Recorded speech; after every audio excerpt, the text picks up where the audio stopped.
ஆனது நாளைக்கான ப்ரெடிக்ஷன் பார்த்தலாம். விஜய் காவேரிக்கு இருந்த எல்லா பிரச்சனையும் கம்ப்ளீட்டாக சரியாகி 2 பேரும் ஹாப்பியாக இருப்பாங்கன்னு நினச்சா, அடுத்தது பசுபதி பிரச்சனை ஆரம்பிச்சிடும் போல். இந்த வெண்ணிலா வேறு விஜய் வீட்டில் உட்காந்துட்டு விஜய் காவேரி 2 பேத்தையுமே பிரிக்கிறதுக்காக இவ்வளோலாம் பிளான் பண்ணிகிட்டு இருக்காங்க. ஸோ இதுக்கு மேலேயே வந்துட்டு எங்கள் விஜய் காவேரியை நீங்கள் பிரித்து வைக்கவே கூடாது. 2 பேர்த்தோட ரீயூனியனை விகா ஃபேன் சீக்கிரமாக பார்க்கணும்னு நினைக்கிறவங்க கண்டிப்பாக நம்ம வீடியோக்கு ஒரு லைக் பண்ணிக்கோங்க. விஜய் ஃப்ரீக்வெண்ட்டாக வந்துட்டு காவேரிக்கு கால் பண்ணிக்கிட்டே இருப்பாங்க. பட் காவேரி வந்து அட்டனே பண்ண மாட்டாங்க. எதுக்கு நம்ம அட்டன் பண்ணணும், அட்டன் பண்ணி நம்ம ஏதாவது பேச போனால் கண்டிப்பாக விஜய் ஹர்ட் ஆவார்.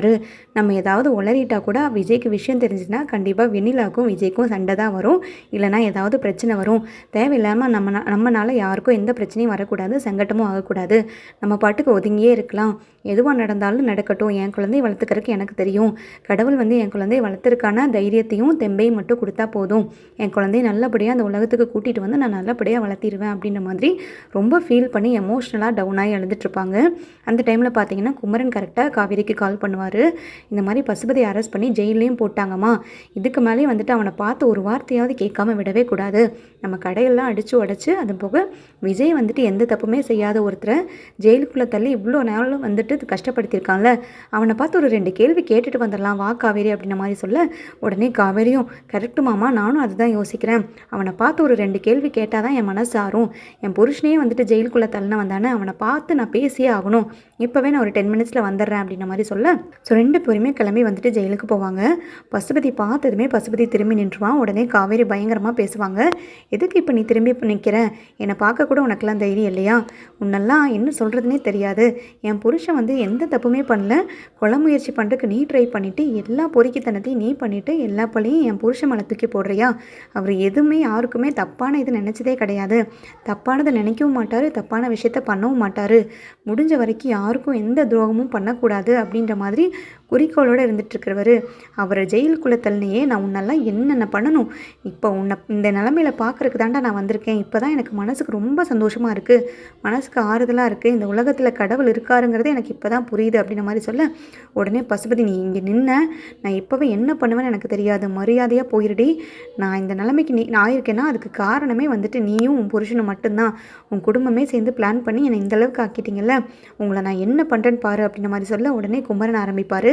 ஏய் மரியாதையாக பேசு, எங்கள் வீட்டு பொண்ணை வாடி போடின்லாம் பேசுகிறவளை வச்சுட்டு அவ்வளோதான் உனக்கு. என்ன ஓவராக பேசிக்கிட்டு இருக்க? ஜெயிலுக்குள்ளே இருக்கும்போதே நீ இவ்வளோ பேசுகிறியே, வெளியில் இருந்தானா நீ என்னென்னலாம் பண்ணுவ அப்படின்ற மாதிரி குமரன் வந்து பசுபதியை பார்த்து கேட்க, ஆமாண்டா ஆமாம், இனிமேல் தான் பண்ண போகிறேன் பாருங்கள். இனிமேல் தான் நான் உள்ளே வந்துட்டேன்ல, போலீஸையும் பார்த்தாச்சு, அடியும் பார்த்தாச்சு, இனி அதுக்கு மேலே நான் எதுக்குமே பயப்பட போகிறதில்ல. என்ன என் பொண்ணை வச்சு பிளாக்மெயில் பண்ணுவீங்களா? நீங்கள் என் பொண்ணு என்ன வேணுனாலும் பண்ணிக்கோங்க. இனிமேல் இந்த பசுபதியோட இன்னொரு மறுமுகத்தை நீங்கள் பார்ப்பீங்க. எவ்வளோ தூரம் நான் கீழே இறங்கி கேவலமாக வந்துட்டு உங்களை நடத்துகிறேன்னு மட்டும் பாருங்கள். நான் எந்த எக்ஸ்டெண்டுக்கு வேணுனாலும் போய் உங்களை நான் பழி வாங்காமல் விடவே மாட்டேன். இனி உங்களுக்கு கெட்ட நேரம் ஸ்டார்ட் ஆகிடுச்சுன்னு நினச்சிக்கோங்க. உங்கள் குடும்பத்தில் இருக்க எவனையுமே வந்துட்டு நான் சும்மா விட மாட்டேன். பசுபதி இந்த அளவுக்கு ஒருத்தன் பண்ணியிருக்கான், ஒரு குடும்பம் பண்ணியிருக்குன்னா அதை நான் மறந்துட்டு சாதாரணமாக விட்டுருவேனா? இனிமேல் தான் உங்களுக்கு கெட்ட நேரமே ஸ்டார்ட் ஆக போகுது அப்படின்ற மாதிரி சொல்ல, உடனே வந்துட்டு காவேரி சொல்லுவாங்க, என் கூட எப்போ பாரு தோற்று நீயே வந்து இவ்வளோ வெக்ஸாகி பேசுகிறியா? உன் கூட வந்துட்டு எப்போவுமே ஜெயிக்கிறதுக்கான தைரியத்தையும் தெம்பையும் அந்த கடவுள் எனக்கு கண்டிப்பாக கொடுப்பாரு. உன் கூட வந்து நான் போராடி தான் ஒவ்வொரு தடவையும் ஜெயிச்சிட்ருக்கேன். என் பக்கம் உண்மையும் நேர்மையும் இருக்குது, அதனால தான் நான் ஜெயிச்சிட்ருக்கேன். உன்னை கண்டெல்லாம் பயமே கிடையாது. உன்னை கண்டு நான் உடஞ்சி போயிடுவேன், இல்லை உன்னை பார்த்து பயந்துருவன் மட்டும் நினச்சிடாத. இனியும் வந்துட்டு நீ என் கூட வந்து மோத எனக்கு தைரியமும் கம்ப்ளீட்டாக எனர்ஜியும் வந்து ஜாஸ்தி ஆகிட்டு தான் இருக்குது. நீ என்ன பண்ணுறியோ அதுக்கு மேலே ஒரு ஸ்டெப் நான் பண்ணுவேன். இனிமேலெல்லாம் உன்னை கண்டு பயப்படணுன்ற அவசியமே கிடையாது, நீ எல்லாம் ஒரு ஆளே கிடையாது அப்படின்ற மாதிரி சொல்லிட்டு, வாங்க மாமா நம்ம போகலாம் அப்படின்னு சொல்லிட்டு காவேரி கிளம்பிடுவாங்க. பசுபதி உடனே ஜெயிலுக்குள்ளேயே இருந்துட்டு கத்திட்டு இருப்பார். இந்த காவேரி நம்ம ஏதாவது பண்ணாமல் விடவே கூடாது. என்னை இந்தளவுக்கு ஆக்கினவளுக்கு ஒரு நல்ல பதிலடியாக கொடுத்தே ஆகணும். இதுக்கு மேலே அவளுக்கு நான் பதிலடி கொடுக்காம அவளை பழி வாங்காமல் நான் ஒரு நாள் கூட தூங்க மாட்டேன் அப்படின்ற மாதிரி வெறித்தனமாக பேசிக்கிட்டு இருப்பார். அந்த டைமில் பார்த்தீங்கன்னா காவேரி வந்து கால் பண்ணுவாங்க விஜய்க்கு கால் பண்ணி சொல்லுவாங்க, நான் பசுபதி வந்து ஜெயிலில் போய் பார்த்தேங்க, பார்த்துட்டு ஒரு 2 வார்த்தை பேசியே ஆகணும், அவனைக்கிட்ட 4 வார்த்தை கேட்டே ஆகணும். இந்தளவுக்கு உங்களை பண்ணியிருக்கான்ல, அவனை பார்த்து பேசினதுக்கப்புறம் தான் எனக்கு ரொம்ப ஆறுதலாக இருக்குது. ஆனால் அவன் என்கிட்ட என்ன சொன்னான் தெரியுமா? இதுக்கு மேலே தான் உங்களுக்கு கெட்ட நேரம் ஸ்டார்ட் ஆக போகுது, என்னோட மறுமுகத்தை பார்க்க போகிறீங்க அப்படி இப்படின்னு சொல்லி என்னை பிளாக்மெயில் பண்ணுறான். நீங்கள் எதுக்கும் சேஃபாக இருங்க விஜய், அதை சொல்கிறக்காக தான் கூப்பிட்டேன் அப்படின்ற மாதிரி சொல்ல, ஏய் காவேரி என்னடி நீ லூஸா? என்ன லூஸ் மாதிரி நடிக்கிறியா? என் கூட பேசவும் மாட்டேங்கிற, நான் கால் பண்ணாலும் அட்டன் பண்ண மாட்டேங்கிற. இப்போ போய் நான் ஏதோ பசுபதியை பார்த்தேன், நீங்கள் சேஃபாக இருங்கன்னு கால் பண்ணி சொல்லிட்டு ஃபோனை வேற கட் பண்ணுறேன்னு சொல்கிற. உனக்கு என்னதான் ஆச்சு காவேரி? ஏன் நீ இப்படிலாம் நடந்துக்கிற? ஏன் நீ இப்படிலாம் பேசுகிற? என்கிட்ட ஏன் நீ டிஸ்டன்ஸை மெயின்டைன் பண்ணிகிட்ருக்க அப்படின்ற மாதிரி கேட்க, விஜய் அதெல்லாம் ஒன்றும் இல்லை விஜய், அம்மாவுக்கு ஏற்கனவே வந்துட்டு நான் விஷயம் தெரிஞ்சிருச்சு. நான் உங்களுக்கு கூட வந்து இவ்வளோ நாள் இருந்திருக்கேன், இந்த போலீஸ் கேஸ்க்காக இவ்வளோ சப்போர்ட்டிவாக நடந்திருக்கேன்றதை தெரிஞ்சுக்கிட்டு அம்மா என்கிட்ட ஒரு மாதிரி பேசுகிறாங்க. இதுக்கு மேலேயும் அம்மாவை வந்து நான் கஷ்டப்படுத்த தயாராக இல்லை. உங்கள் கூட பேசுகிறதுக்கு எனக்கு இப்போ விருப்பமும் இல்லை. பசுபதி சொன்ன இந்த வார்த்தையை கேட்டதுக்கப்புறம் அட்லீஸ்ட் உங்களை அலர்ட் பண்ணலான்னு சொல்லி தான் கால் பண்ணேன், நான் வைக்கிறேன் அப்படின்னு மாதிரி சொல்ல, இங்கே பாரு காவேரி, நீ பேசுகிறது சுத்தமாக சரியில்லை. நீ என்கிட்ட முன்னாடி பேசின மாதிரி நார்மலாக பேசுகிற மாதிரியே நீ பேசுகிறதில்ல. ஏதோ மனசில் வச்சுட்டு நீ வேறு ஏதோ வந்துட்டு ஆக்ட் பண்ணிகிட்ருக்க மாதிரி தெரியுது. ஏன்டி இப்படிலாம் பண்ணுற? ஏதாவது பிரச்சனைனா என்கிட்ட சொல்லு, நான் பார்த்துக்கிறேன் அப்படின்ற மாதிரி சொல்ல, எனக்கு எந்த பிரச்சனையும் இல்லை விஜய், நான் வைக்கிறேன்னு சொல்லிட்டு வச்சுருவாங்க. அதுக்கப்புறம் திரும்பி வந்துட்டு காவேரி வீட்டுக்கு வந்ததுன்னு அழுக ஆரம்பிச்சிருவாங்க. அழுதுகிட்டே யோசிப்பாங்க, பேசாமல் நம்ம இந்த தாலியை கழட்டிடலாமா? இந்த தாலி ஒன்று இருக்கனால தானே நம்ம எல்லாத்துக்கும் வந்து இடையூறாக இருக்கும். விஜயும் வந்து சந்தோஷமாக வாழ விடாமல் விஜய் வெண்ணிலாமையும் சேர்த்து வைக்க முடியாமல் இந்த தாலி ஒன்று தான் எல்லாத்தையும் தடுத்துக்கிட்டு இருக்கு. நம்ம இதை கழட்டி வச்சிட்டோம்னா இனி விஜய் வெண்ணிலா பிரச்சனையில் வந்துட்டு நம்ம ஈடுபடவே முடியாது. இன்வால்வ் ஆகாமல் நம்ம பாட்டுக்கு இருக்கலாம். அவங்க லைஃப் அவங்க பார்த்து அவங்க சந்தோஷமாக இருப்பாங்க. இந்த தாலி ஒன்று தான் எவிடன்ஸாக இருக்குது எல்லாத்துக்குமே. ஏன்னா கம்ப்ளீட்டாக வந்துட்டு கான்ட்ராக்ட் முடிஞ்சிருச்சு. கான்ட்ராக்டுக்கு அப்புறம் நானும் விஜயும் சேர்ந்து வாழறதில்லன்னு எல்லாத்துக்கும் தெரிஞ்ச விஷயந்தான். பட் எல்லாத்துக்கு கண்ணிலையும் உறுத்துற ஒரே ஒரு விஷயம், காவேரி கழுத்தில் தாலி இருக்குது, அதுவும் விஜய் கட்டின தாலிங்கிறது மட்டும்தான். இதுக்கு ஒரு நல்ல முடிவாக எடுக்கணும் கூடிய சீக்கிரத்தில் இந்த தாலியை நான் கழட்டி கொடுத்துட போகிறேன். அதுக்கப்புறம் தான் வந்துட்டு விஜயும் வெண்ணிலாவும் சந்தோஷமாக சேர்ந்து வாழுவாங்க அப்படின்ன மாதிரி டிசைட் பண்ணிவிட்டு ரொம்பவே அழுகுவாங்க. அந்த டைமில் பார்த்தீங்கன்னா விஜய் போய் வெண்ணிலா கிட்ட கேட்பாரு, வெண்ணிலா நீ எப்போ வீட்டிலேருந்து கிளம்ப போகிற? ஏன் வந்துட்டு நீ இங்கேயே இருந்துட்டு இருக்க? வெண்ணிலாவோட மாமா நம்பிராஜன் தான் வெளியில் வந்துட்டார்ல, உங்கள் மாமா வெளியில் வந்ததுக்கப்புறம் கூட ஏன் நீ அவர் கூட ஊருக்கு போக மாட்டேங்கிற? அவர் எங்கே இருக்காரு? ஏதாவது காண்டாக்ட் பண்ணி பேசுனியா அப்படின்ற மாதிரி கேட்க, நான் எங்கள் மாமாட்ட பேசினேங்க, சென்னையில் தான் இருக்கார், அவர் வந்து ஈவினிங்காக வந்துட்டு ஊருக்கு கிளம்புறேன்னு சொல்கிறாரு அப்படின்ற மாதிரி வெண்ணிலா விஜய் கிட்ட சொல்லுவாங்க. உடனே இன்னைக்கு ஈவினிங் தான் கிளம்புறாங்கன்னா நீயும் கூடவே கிளம்ப வேண்டியதானே? உனக்கு இங்கே என்னம்மா வேலை? உனக்கே தெரியல, எனக்கும் காவேரிக்கும் இதனாலேயே நிறைய பிரச்சனை வந்து இப்போ தான் சால்வ் ஆயிருக்குன்னு. இப்போ தெரிஞ்சதுக்கப்புறமே நீங்கள் இருந்துட்டு இருந்தீங்கன்னா இதனால் திரும்பி எங்களுக்குள்ள பிரச்சனை வந்து கேப் தான் ஆகும். தயவுசெய்து புரிஞ்சுக்கிட்டு நீ உங்கள் மாமா கூடயே உங்கள் ஊருக்கே போயிடுவேனில்ல அப்படின்ற மாதிரி சொல்ல, எதுக்காக விஜய் நான் இந்த வீட்டிலேருந்து போகணும்? இதுதான் என்னோடய வீடு, நான் இனிமேல் உங்கள் கூட தான் இருக்க போகிறேன். இதுக்கு மேலேயும் வந்துட்டு என்னை வெளியில் போகிறதுக்காக எதையுமே யோசிக்காதீங்க. நான் உங்கள் கூட சேர்ந்து தான் வாழ போகிறேன், இது காவேரிக்கும் தெரியும் அப்படின்ற மாதிரி சொல்ல, என்னது காவேரிக்கு தெரியுமா?